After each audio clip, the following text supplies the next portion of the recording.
So guys, for the last month I have been wanting to make myself a 50s style circle skirt, and so I started doing research, and then I found these images of spiderweb circle skirts and oh my god, I need one! So we got online, I've ordered a spider applique, and now we need to actually make the skirt that we're going to attach it to. And if you too want to make one of these awesome and amazing skirts ready for Halloween, the free pattern for it is linked in the description down below. Please do check it out guys, and with that, let's get going. We began by taking the backing off the curtains, which is one downside of using recycled material, is that it has to be prepared.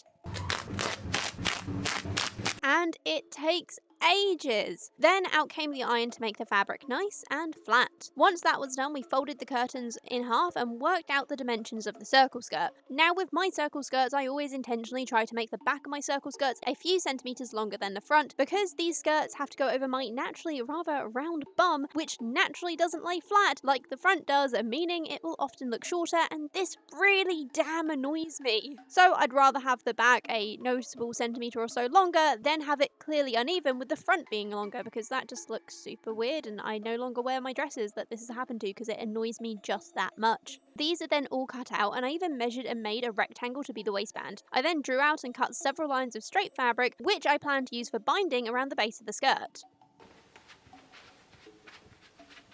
I can already tell that this is going to be one of my favourite skirts, so I may have cut the hole a little bit big, but it's fine, we can just gather it into the waistband a little, it's not an issue. I just need to figure out where I want the centre of the web to be. I want it off centre so that we don't have loads of straight lines, because I think that might be a little bit not really what I want. And besides, I have a spider applique which I have ordered, which should be arriving soon, and we want it on grand display, I think here. Problem is, once I've drawn it on, not going to be something I can change. Let's have a quick look in the mirror, and then I think we should be good. Before starting on the big skirt, I got this circle that I cut out at the centre of the waist and practiced drawing a spider web. I made this with a lot more lines than my main one would have, but overall I think it came out great. Then we lay out the big skirt and got going, first with the big straight lines, then with the spiral of slightly curved lines gradually going outwards. No, I haven't. Oh god, I have duck. I'm gonna have to cut out another skirt, girly bear. Luckily I have lots of this fabric, but it's all fine.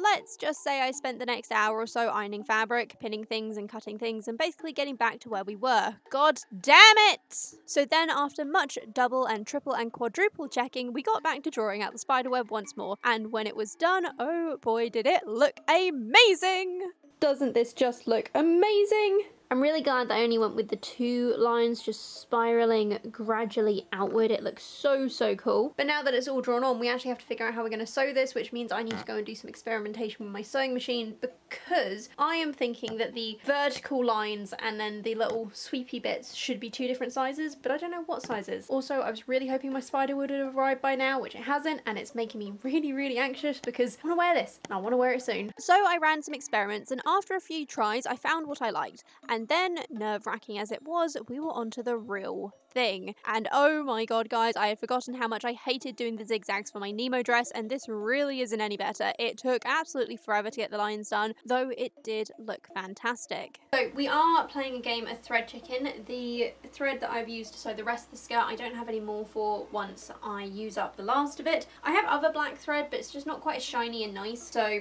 if I have to use it, I have to use it. But otherwise I'm just going to start from the front and work my way to the back. But I love it, it looks so good, the lines are really neat and tidy. There's nowhere it's really gone wrong. I did run out of a bobbin at one point and we've rehooked it and it looks fine. The only really dodgy bit is like right at the centre of the bottom swirl, but I'm pretty sure we can cover that up with the spider applique, which will hopefully arrive soon because I want to get this finished. Okay, so we're going to do the other black lines now, and then we'll see if we can get all the machine sewing done tonight, so that tomorrow it's only the hand sewing stuff left. Also, the pattern for this skirt, if you want to make one of your own, is available at my Ko-Fi shop now. Please check it out in the link down below, and anyone who does want to leave a donation, because it is a free pattern, so absolutely don't have to if you don't want to, but if you do want to leave a donation, your name will get sewn into my next project that I make. It also helps support the channel and helps me create lots of very fun and cool content. I know you're hungry. You've already had dinner. What else? Come here. Are you a starving putty cat? With that, we carried on stitching, playing the game of thread chicken with as much skill as I knew how to. Line after line, we got that black thread onto the fabric, and as it went down, the picture on the skirt started to come together. Also, while doing this, I got an actual real spider on my arm. Yeah, I'm not a fan, but it seems it's the days of creepy crawlies tonight. All the same, we carried on. So I've just noticed that just here next to the centre of the web where potentially your tension is going to be most, it has skipped a few stitches, so I'm just going to go in with a hand needle and thread and just quickly fill that in. It's all the thread I've got, hopefully it's enough just to make it look a little bit neater, because I don't think the spider's going to be covering that far out. Luckily, I had just enough thread left on my hand needle to fill in that gap very neatly, and it came out so nice that I don't think you can even tell that some of it had to be hand stitched. Well, I have lost the game of thread chicken, which is a shame, but oh well. These reels here, the yellow ones, I actually brought a massive pack of them when I first started sewing about 3 years ago, so the fact that that is the last one down and done, I mean, I think it's time to move on. Having gone through all my other black threads, this one seems to be the closest match. It isn't perfect, it's slightly less dull, it's a little bit more fluffy, but the only other one I've got is my really good Gutterman thread, and that is way too thin compared to what's already on here, so we're going to go with this because it's only really this little bit here and then one line down the back that we need to do, so let's get on with that. The last line didn't take too long to finish, and once it was done, wow, this looked good. So we got straight on by pinning the binding around the edge, but of course I didn't have enough, so we had to go and cut an extra length. Then it was time for the waistband. But this fabric is so nice and soft, it just doesn't have a lot of structure to it, so I got this sew-in interfacing that I stole from an old wedding dress and cut a piece big enough for the waistband before pinning it all on to be basted together. The next morning I got going by pinning and stitching on the zip. For some reason though, this fabric suddenly decided when I was cutting open the zip that it was going to start to fray on me, so I was forced to add another row of machine stitching that definitely didn't come out straight before going around the entire zip by hand with a blanket stitch just to try and fix this, because oh my god, this did not go well. It doesn't look all that neat, but thanks to the way the fabric is, I don't think it's too noticeable, and I honestly do not care enough to replace it. Nobody is going to be looking at it, so it's fine guys, it's fine. I love this skirt. So I was going to baste the waistband together, which I've got here. I've decided I'm not going to do this, I'm just going to sew the ends together. I think I might have made it a bit long, but I'm not too fussed if I need to just shorten it at the end. You can hear something boiling, it's because I just turned the iron on so I can iron the waistband. That needs to be attached, and once that's attached, it's the last of the machine sewing done, and it's just finishing it off by hand. It's a lot to do. Well, not really that much, and once all the hand stuff's done, we're just waiting on the spider, which will hopefully arrive in the next few days, because I want this video up this week, but I have a feeling it's not going to happen, so fingers crossed for me, eh? I lied and did trim it down before I sewed the ends. So we stitched the ends of the waistband, then pressed it the wrong way around. Why I did this, I don't know, because I then had to press it the right way around, which was way harder with the folds facing the wrong way, so yeah, I'm an idiot, what can I say? Anyway, once that was done, we then pinned the waistband onto the skirt and took it over to the sewing machine to give it a quick but very careful stitch before doing the same around the entire skirt hem, which honestly, as I say for every circle skirt it seems, it took way longer than expected. I then went along with my pins, turning over the inside edge of the binding and the underside of the waistband and pinning it all in place to cover the raw edges. The next day I went to my nan and granddad's where, between about a dozen cups of tea, I hand stitched the waistband and most of the skirt hem. Editing Annabelle here, there was supposed to be a clip here where I very excitedly unboxed the spider, which had only arrived, 2 weeks after it was supposed to. Oh, for God's sake. But for some reason that clip seems to have gotten corrupted, but we don't have it. However, for your information, it did arrive by this point, and I was striving to get the skirt done as soon as possible. And yes, of course I edit in bed. Why? Because it is comfy. Snuggling up in bed, I continued stitching the hem as I hadn't quite finished it the day before. One thing I learnt while doing this was how soft this fabric felt and how warm it is, perfect for the winter and autumn season when the temperatures are getting a little bit low. The whole time I was doing this, the rain was pounding outside, and it was such a good feeling to be snuggled up in my warm and cozy bed where the storm outside can't touch you. Okay, so I have just finished the hem of my skirt and it is looking fantastic.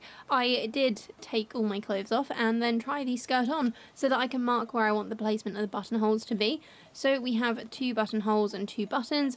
I don't think I'm going to be able to sew the spider on today. That I might not have time for. However, getting the buttonholes and possibly the buttons sewn on I think is perfectly realistic. So we're going to try and do that and see how we go.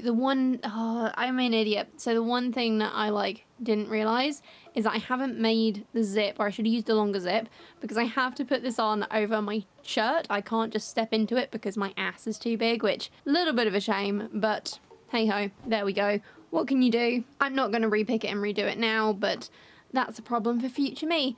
Until then, let's get stitching. Next up was the button and the buttonholes. Slicing into the skirt, I had 2 holes big enough for the buttons before getting my needle and thread and stitching around. It was so fiddly, and for once the fabric frayed a lot more than expected, but soon enough we had 2 very neat looking buttonholes that I was quite happy with. So marking where they needed to go, I began to stitch the buttons, making sure if anything I sewed them on too much because I had a feeling I'd be wearing this skirt a lot and they needed to be secure.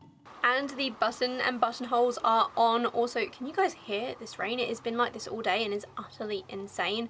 Both my cats have not even gone out the house once today, and I don't blame them because it is soaking wet out there. But with these buttons done, there is only one thing left to do, and then this skirt is going to be done, and I am so excited to wear this, guys, like 110% cannot wait. And that is to sew on the spider. Now, I was kind of hoping this spider would be like semi-adhesive, but it's not. It's got like this really thick felt that all of the glassy beady things are attached to, which is good, should make it nice and easy to do. I think I'm going to start by going around the body and then we'll do the legs individually. This is going to take a little while, I think, but it's totally going to be worth it. I just need to quickly figure out exactly how I want to lay it on the skirt because we want to angle it so that it covers the ends of the spirals of the web.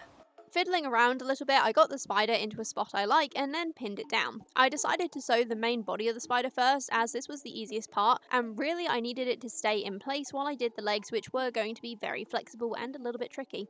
I was a little worried that the base of the spider would be hard to sew through as it was really quite thick, but thankfully I was very quickly proved wrong, though I'm sure the small sharp needle I chose really did help quite a lot with that. All the same, this took forever and I did not get it done by the time I went to work that night, so the next day we carried on. So I just thought I'd show you guys this before I completely finished sewing it down, which is I've actually had to go through and restitch pretty much every single bead. Well, I say pretty much, I have restitched every single bead because I need them to be firm like this, and when they're just left on their own they move a hell of a lot, and then obviously that's them now.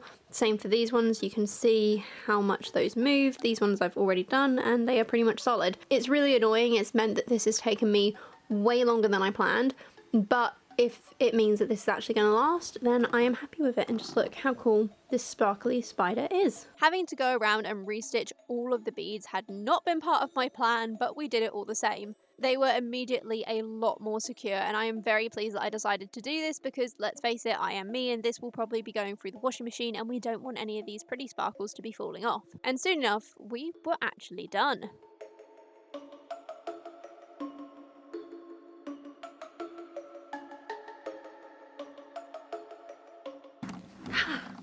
Is this my favourite skirt that I now own?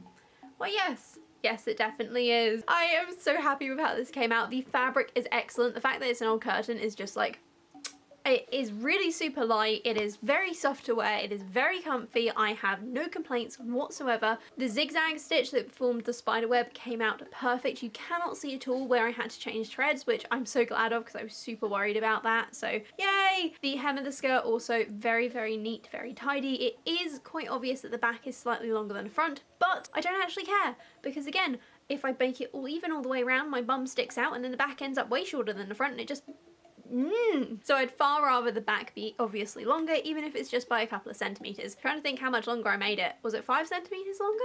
Something like that. You guys have watched the video, you know what I'm talking about. Probably better than I do at this point because I've been working on this for several weeks. The spider is absolutely excellent. I actually got it off AliExpress for I think maybe like £5. I will try and link it down below if I can find it again, but the listings on AliExpress have a tendency to disappear as soon as I purchase them, so no promises. However, other than the fact that I did have to hand stitch all the beads, which was kind of not the point of buying a ready-made applique. I was hoping I could just wham bam stick it on and it'd be done. No, that's not what I got, but at the same time it looks so amazing, I just don't care. The fact that it's a circle skirt, oh my gosh, that spin.